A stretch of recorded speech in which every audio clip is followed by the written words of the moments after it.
treaty between the Anishinaabe, Mississaugas, and Haudenosaunee that bound them to share the territory and protect the land. Subsequent indigenous nations and peoples, Europeans, and all newcomers have been invited into this treaty in the spirit of peace, friendship, and respect. Please join me in welcoming our esteemed speaker for today, Ms. Panyan Majid. Today's talk will demonstrate how a career at FIBRA can look like. She is a distinguished biomedical engineer with a bachelor's degree from Toronto Metropolitan University and a master's from the University of Toronto. Recognized for her exceptional contributions to the technology sector, Ms. Panyan received the EY 2022 Women in Tech Award and was nominated for the 2023 DMC Women of the Year Award. She holds an entrepreneurship certificate from Harvard Business School and integrates technical prowess with strategic acumen. Ms. Panyan is a passionate advocate for women's health, reproductive health, and innovation in wearables and smart textiles, evidenced by her impactful speaking engagements at various conferences. Ms. Panyan's career reflects a commitment to technology and entrepreneurship and fostering diversity in the industry. Over to you, Ms. Panyan. Thank you for the great introduction. Hi everyone. It's so great to be here. As Mary Susan said, I'm Parnyan. I'm founder and CEO of FIBRA. I studied biomedical engineering at Toronto Metropolitan University. And then after that, I went to U of T and I also again studied biomedical engineering, but then that time I got my master in engineering. A little bit about me, a little bit about my journey before we actually get into smart textile and before we actually get into the innovation that we are doing at FIBRA. I, similar to many of you in the audience, wasn't born in Canada. I was born in Iran, which is a Middle Eastern country, and we came to Canada when I was 15. And similar to so many other countries around the world, the matter of reproductive health and specifically women's health have always been taboo. And growing up, I saw female relatives that they had to sort out any reproductive health or fertility or anything related to their reproductive system, any problem that they had to sort it out in private. And growing up, I always thought that it shouldn't be like that. And why do women have to shy away from talking about their period in front of their partners or their dad or their brothers? Why do they have to keep that or treat that as secret? And I've seen female individuals around me when I was growing up that it's very ridiculous, but they wouldn't even show any sign of pain when they were having period cramps in front of their dad, or when they were experiencing cramps in front of their brothers. And then again, I always thought it shouldn't be like that, and women's reproductive health and reproductive system shouldn't be a taboo topic. It's obviously a part of human physiology, and you shouldn't be ashamed of that. So I started FIBRA a couple of months after when I was done with my master's, with purely the mission to break this taboo and empower women to have the maximum information regarding their health and reproductive system to then take the right action at the right time. And something that we are trying to tackle at FIBRA is the lack of data and even the lack of innovative technologies regarding women's health and women's reproductive system and obviously women's health. And it's still a long way for women's health and the data for specific diseases for women. For us to have a very comprehensive database for that. But it's very ridiculous because there's a huge lack of data when it comes to women's health. Now, in fact, in nearly 3/4 of cases where a disease primarily affects one gender, that is the so-called men's diseases, these cases are super overfunded, while the women's diseases are dramatically underfunded. Now, let's talk about cardiovascular diseases for a second. Cardiovascular diseases, they have the highest mortality rate among women who are in North America. But only about 1/3 of participants in clinical trials for new treatments for cardiovascular diseases are female. And almost 2/3 of the 7 million people suffering from Alzheimer's disease in North America are women. Yet, in most animal studies of the Alzheimer's disease, researchers haven't reported the sex of the animal that they are studying. And this lack of data when it comes to women's health is actually even worse when we're talking about developing countries. Now, looking at fertility alone, every month of all the people who are trying for pregnancy, 80% of them fail, which this actually translates into 8 out of 10 individuals, they fail every month. Now, growing up, you're always told, be careful to not get pregnant. But you're at a stage in your life that you're trying for pregnancy and you're failing and failing. And the most important thing during those times is the timing. And if you're a female identifying individual, you have to wake up every morning, you have to pee or spit on a stick, or even worse, insert something into yourself to see if you're ovulating that day or not. Now, in the early days of FIBRA, we talked with 600 women who are trying to conceive. And almost all of them told us, we live in the 21st century. So why the heck do we have to wake up every morning and pee on a stick or spit on a stick, or in cases with Ovusense, Priya, and Keg products, insert something into ourselves to get that ovulation data. Now, there are some options that are available for women to see when exactly they are ovulating during the month. And as we've been talking about it, the first one is ovulation strips, actually. But ovulation strips are messy, it's manual, manual and point data. And imagine having to waking up every morning and having to peeing on a stick to see if you're ovulating that day or not. Another option would be fertility tracking apps for women, but these apps are very inaccurate because they take a very generalized algorithm and they apply it to every single woman on earth, which is not always the case. And another options are vaginal fertility trackers that are very invasive, and women don't have to go through that process to get their ovulation data. Now, what we are doing at FIBRA is that we are using smart textile technology, which are essentially sensors that are knitted inside the fabric or yarns that are dipped into conductive material, and now they act as sensors. And we've incorporated these proprietary technologies into the design of the smart underwear. So the way that it works is that women would only need to essentially, so what happens is that women have to wear the smart underwear on specific nights per month. They go to bed and that's it. Over the night, it monitors parameters like temperature, pH, and heart rate from the user's body in the most non-invasive manner. And it uses that data to tell women their accurate fertility data in the morning. So it's very non-invasive.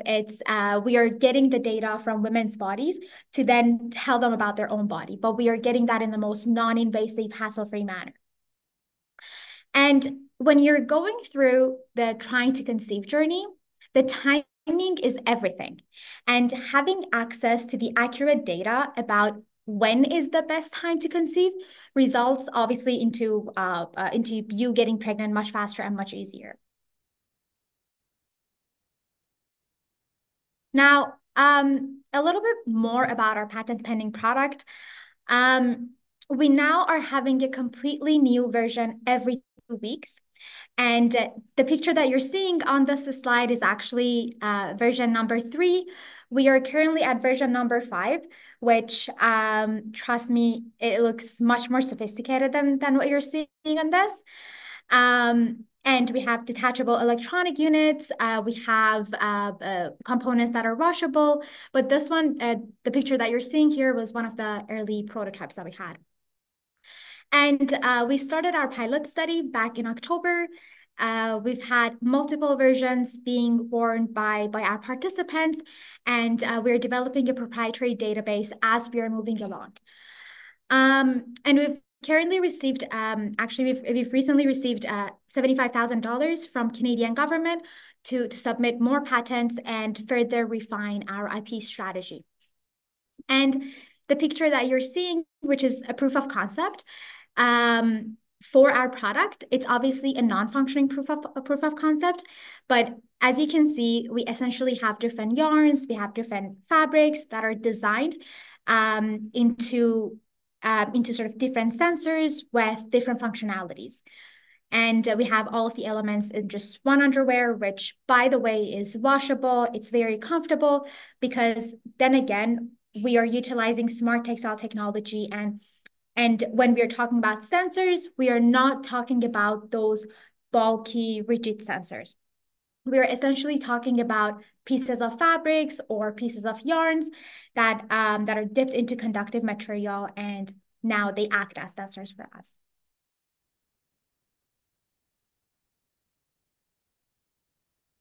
And as a matter of fact, I'm currently also wearing the product right now, and it's getting data from my body. And as you can see, this is, let me actually play the video. So it's a live stream of the data from the underwear. It's showing the data, and based on that, it's predicting my ovulation to be no. So it's showing the data from our heart rate sensor, our pH sensor, volume, skin temperature, and other parameters that we have, which are combined. And then it also shows fertility percentages as well.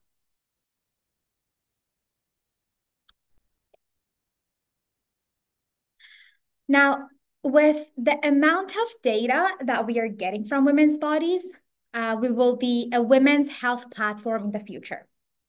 Starting with fertility today, but we want to be women's and girls' trusted friend in every stage of their reproductive system and health.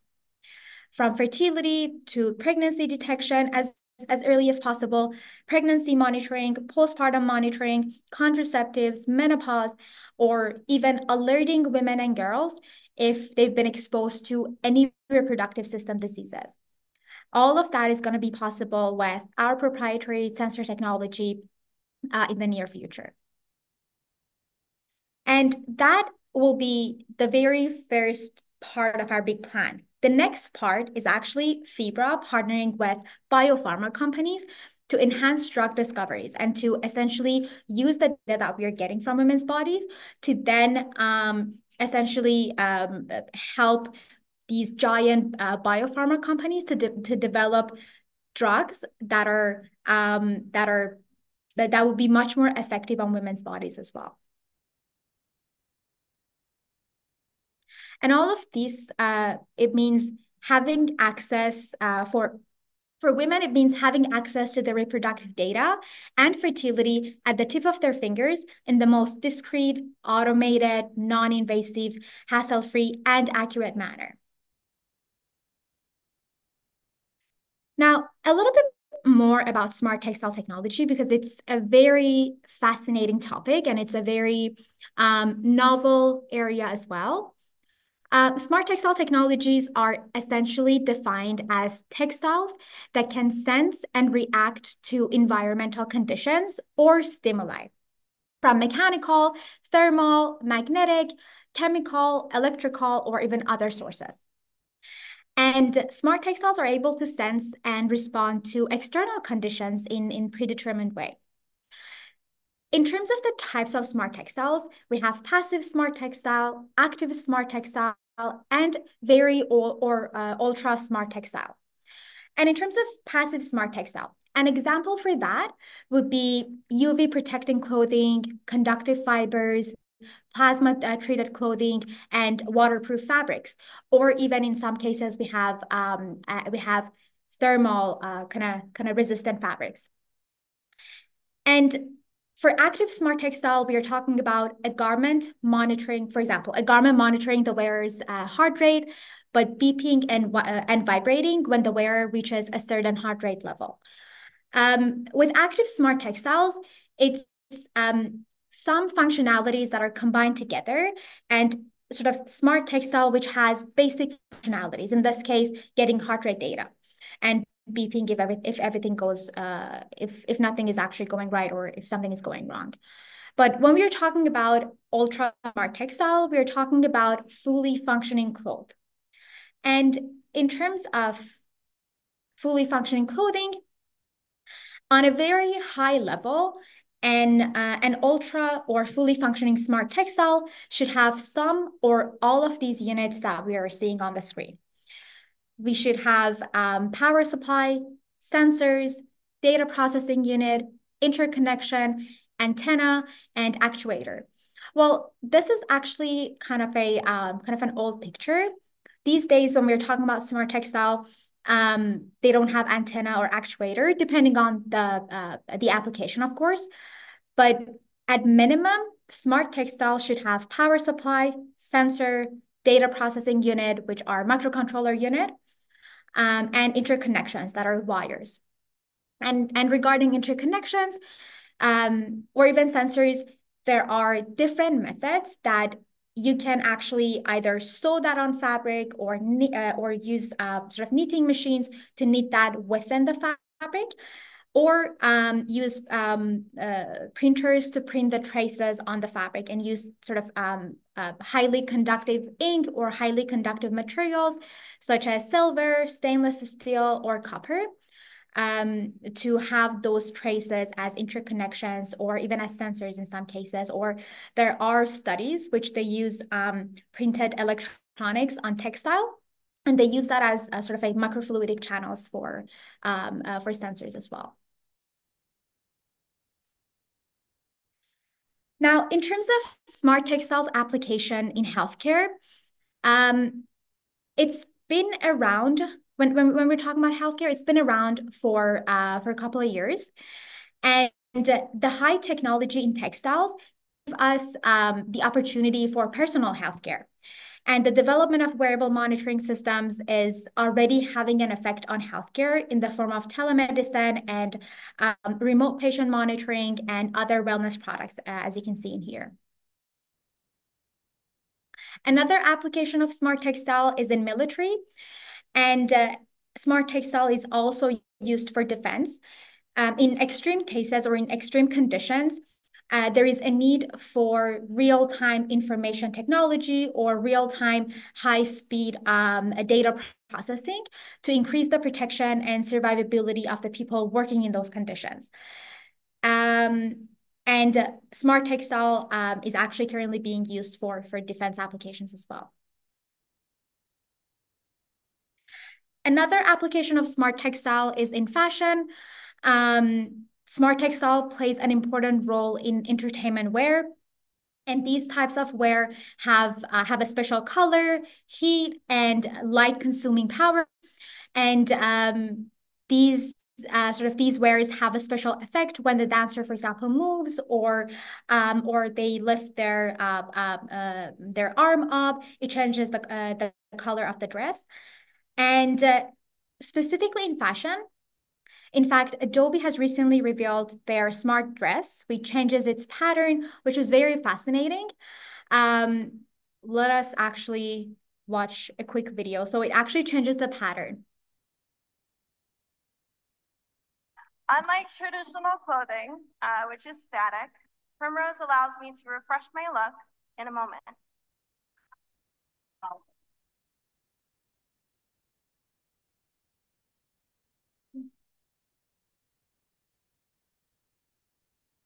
That is wild. I mean, come on, that's crazy. What is happening right now?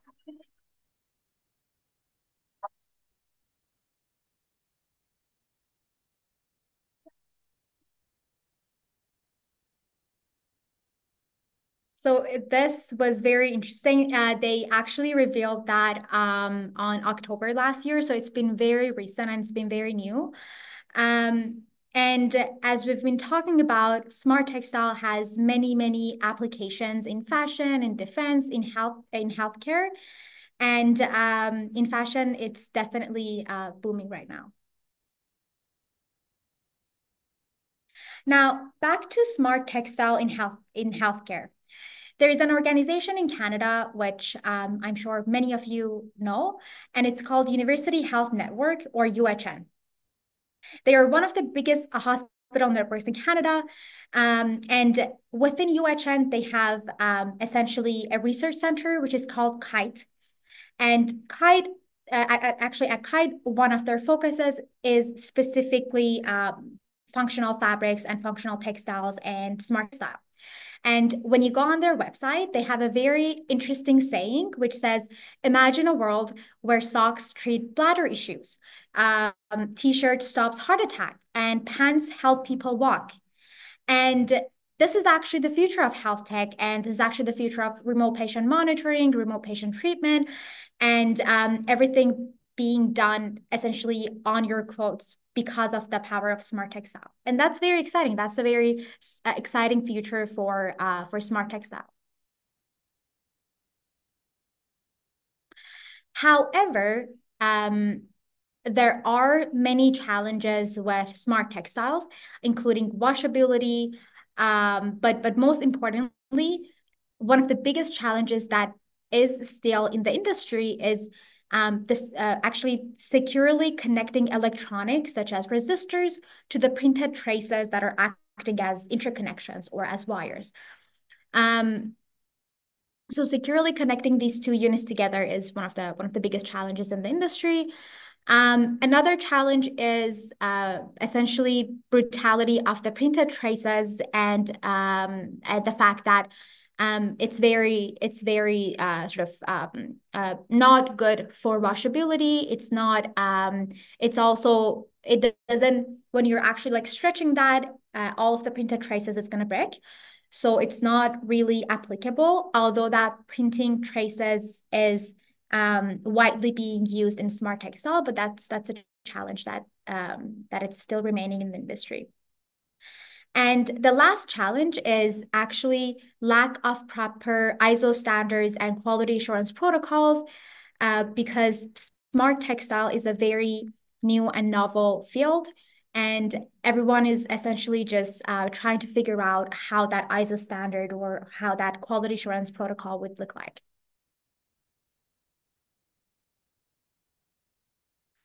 Now, in the beginning of Fibra, it was just me.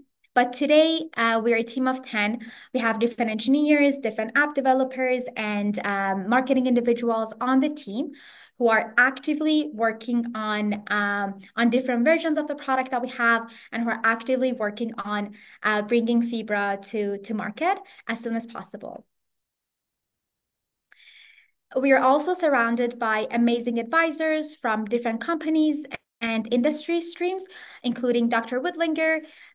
He's actually the chairman of Exact Imaging, and with actually Alroy, he was the co-founder of Volterra. Volterra is one of the biggest companies in printers, and their focus was specifically, back in the days, their focus was specifically on printing these traces on textile, and they studied the effect of different inks that they made on textile. And we also have Dr. Milan, who is a women's health specialist. And we also have Vanessa, who is one of our lawyers and a great friend, actually. And a little bit about our progress to date regarding Fibra. We have, right now, we have 2,600 community members, 1,000 newsletter subscribers, and 300 people who are waitlisted for the product. We've secured partnerships with 5 R&D institutions in Toronto, including TMU, York, Centennial College, George Brown College, and more importantly, UHN. We are also working with some of the sort of fertility supplement providers, charity organizations such as Fertility Matters Canada, and also fertility coaches. We are working on a co-marketing partnership with them, and we promote them a lot. They promote us a lot on their social channels. So please check Fibra's Instagram account, and you're going to hear a lot about our partners as well.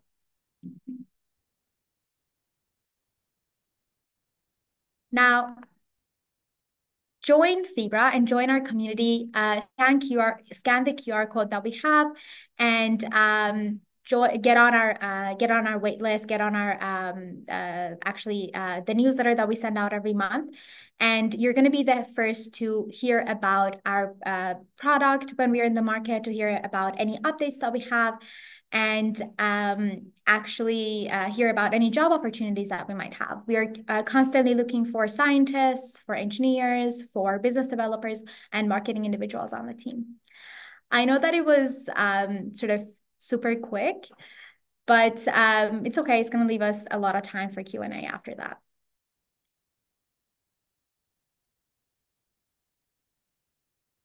Any questions, any comments from the audience? Thank you.